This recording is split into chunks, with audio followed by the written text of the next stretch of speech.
आपका शुक्रिया। बजट की स्पीच में फाइनेंस मिनिस्टर ने 4 बिरादरियों का जिक्र किया। भारत की सबसे बड़ी अक़लियत मुसलमान है 17 करोड़। मैं हुकूमत से जानना चाहता हूं कि क्या 17 करोड़ मुसलमानों में गरीब नहीं है, नौजवान नहीं है, किसान नहीं है, ख़वातीन नहीं है? वतन अजीज़ में सबसे गरीब मुसलमान है, सबसे ज़्यादा नाखवानगी मुस्लिम ख़वातीन में। AIDS और PLFS का डेटा ये बताता है कि मुसलमानों में सबसे कम असासे हैं और कंजम्पशन लेवल दूसरे मजहबी ग्रुपों के बनिस्बत सबसे कम है। तालीमी इदारों में मैडम 15 और 24 साल की उम्र में भर्ती एनरोलमेंट में मुसलमानों की सिर्फ 29%, शेड्यूल कास्ट की 44%, हिंदू OBC के 51% और हिंदू अपर कास्ट की 59% है। हायर एजुकेशन मुसलमानों का एनरोलमेंट सिर्फ 5% है। PLFS का 2018-19 का डेटा वेज एम्प्लॉयज बताता है कि मुसलमान 22% थे, 2022-23 में 15% हो चुका है। सेल्फ एम्प्लॉयमेंट में मुसलमान हिंदू सिख से ज़्यादा 58.4% है। रेगुलर वेज एम्प्लॉयमेंट में सबसे कम मुसलमान है 15% और कैजुअल लेबर में सबसे ज़्यादा मुसलमान 26% है। तो मुसलमानों का शेयर रेगुलर एम्प्लॉयमेंट में लॉस हो रहा है एम्प्लॉयमेंट का। मुसलमान नौजवानों को ना रोज़गार मिलता है, ना तालीम के मौक़े, ना हुकूमत उनको कोई तरबियत सहूलत दी जाती है। मैं मोदी हुकूमत को एक मुसलमानों का एक अछूत बना दिया है, ना कोई सियासी नुमाइंदगी है, ना मुल्क की तरक्की में इनका कोई हिस्सा दिया जा रहा है। मैडम माइनॉरिटी वेलफेयर मिनिस्ट्री में 2023-24 में 38% की बजट में कमी कर दी गई, 5,000 से 3,000 करोड़ कर दिया गया। इस साल के बजट में सिर्फ चंद 100 करोड़ का इजाफा किया गया, मगर 23-24 के बजट के लेवल पर पैसे मुख्तसर नहीं किए गए। ये मोदी हुकूमत की बदनीयती और झूठा कमिटमेंट है, झूठा कमिटमेंट अक़लियतों के ताल्लुक से। तालीम के उस अक़लियती स्कॉलरशिप मैडम अक़लियतों के गरीब तलबा और तालिबात को जियाती रकम में कमी कर दी गई। 2019 में मोदी ने कहा था कि 1 करोड़ स्कॉलरशिप दिए जाएंगे, अब सिर्फ 58 लाख दिए जा रहे हैं। 47% अक़लियती एप्लीकेंट्स को हर साल स्कॉलरशिप से महरूम कर दिया जा रहा है। 10 साल से मैं कह रहा हूं कि डिमांड ड्रिवन करो। डिमांड ड्रिवन के लिए सिर्फ 3,000 करोड़ की जरूरत है, मगर ये हुकूमत सच्चाई को और ईमानदारी से काम नहीं कर रही है। 2007 और 8 से माइनॉरिटी स्कॉलरशिप का नंबर इजाफा नहीं हुआ है। Pre matric scholarship madam Kundu committee ने कहा कि मुसलमानों में drop out rate primary level पर होता है, तो हुकूमत ने 9th क्लास से प्री मैट्रिक स्कॉलरशिप पैसे दे रही है। NDMC की इक्विटी मैडम 800 करोड़ एक मजाक है।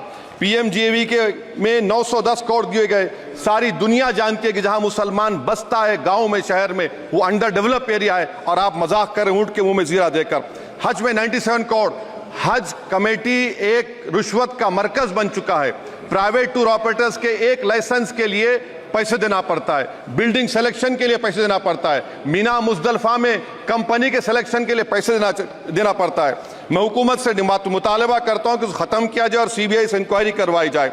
मोदी हुकूमत को अक़लियतों बिल्कुल मुसलमानों से नफरत को ख़त्म करना पड़ेगा। मुसलमानों को उनका दस्तूरी हक मिलना चाहिए। आप कैसे विकसित भारत बनाएंगे अगर 17 करोड़ मुसलमान नफरत करेंगे? मैडम पूरी स्पीच में फाइनेंस मिनिस्टर के बच्चों का जिक्र नहीं है। आज हमारे देश में 66 लाख बच्चे रोज भूखे सोते हैं। 46 मिलियन बच्चे स्टंटेड हैं मेल न्यूट्रिशन की वजह से। 25 मिलियन बच्चे वेस्टेड हैं। मासूम बच्चों की यह बदकिस्मती और बदबख्ती है कि एक शख्स चाय बेचकर वजीर आजम बन गया। LTC long term capital gain tax madam was decreased from 20 to 12.5%. However, the indexation benefit has been removed and won't apply to any property purchased after 2001. This will be detrimental to the growth of real estate, limit household capital formation and impact employment generation and construction sector. This change in LTCG is a quasi-wealth tax on household, particularly the middle class. Internship program madam 5 साल में आप 1 करोड़ लोगों को intern कराएंगे, यानी एक company को 4,000 लोगों को ट्रेन करना पड़ेगा। मुझे बताइए क्या ये बड़ी कंपनी का माने क्या है? It is unachievable. Will it be based on market cap, revenue, employ size? May be prime minister Modi is saying to Agniveer to do internship after 4 years of service in armed forces. Madam, 21 billion people have given up all hope and stopped looking for jobs. This brings down to 9% eligible population that is either employed or they are looking for jobs. Maybe finance minister can introduce a Berozgar tax and tax unemployed as well. No significant increase for social welfare, healthcare. It looks like Prime Minister Modi is saying देश की middle class की संपत्ति पर पहला हक हमारे alliance का है.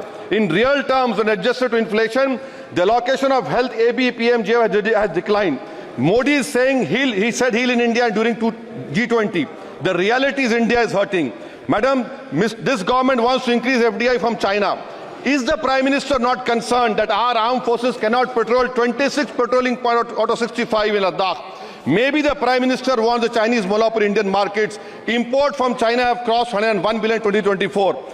Prime Minister Modi says Khelo India, but in reality the budget has shown that Modi government policy is Jhelo India.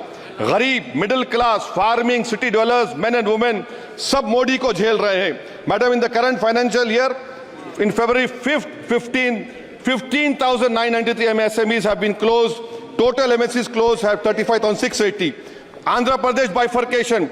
This parliament passed a law. For last 10 years, Modi government has shown their intellectual dishonesty in not giving ITR, IIM, Bayaram Steel Factory, Railway Corridor Hazipet, recognition of Palmaru as National Irrigation Project. This shows intellectual dishonesty of this government. Madam, I end my speech by quoting a famous poet, and I'm amending certain verses.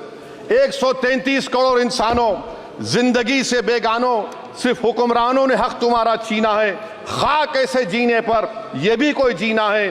बेशऊर भी तुमको बेशऊर कहते हैं. सोचता हो ये नादान कैसे हवा में रहते हैं. 133 करोड़ इंसानों, कब तक ये खामोशी?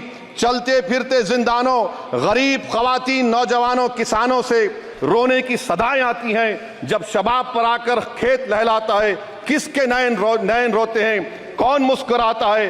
काश तुम भी समझो, काश तुम भी जानो किस कदर भयानक है जुल्म का ये ढब. देखो रख से आतिश आहन देखते ही जाओगे, होश में ना आओगे. और अनएम्प्लॉयमेंट पर अभी बोला गया नौकरियां दे रहे हैं, तो शायर ने इनके बारे में अच्छा कहा कि फूल शाखों पर खिलने लगे तुम कहो, जाम जिंदों को मिलने लगे तुम कहो, चाक सीनों के सिलने लगे तुम कहो. इस खुली झूठ को, जहन की लूट को मैं नहीं मानता, मैं नहीं जानता. शुक्रिया मैडम.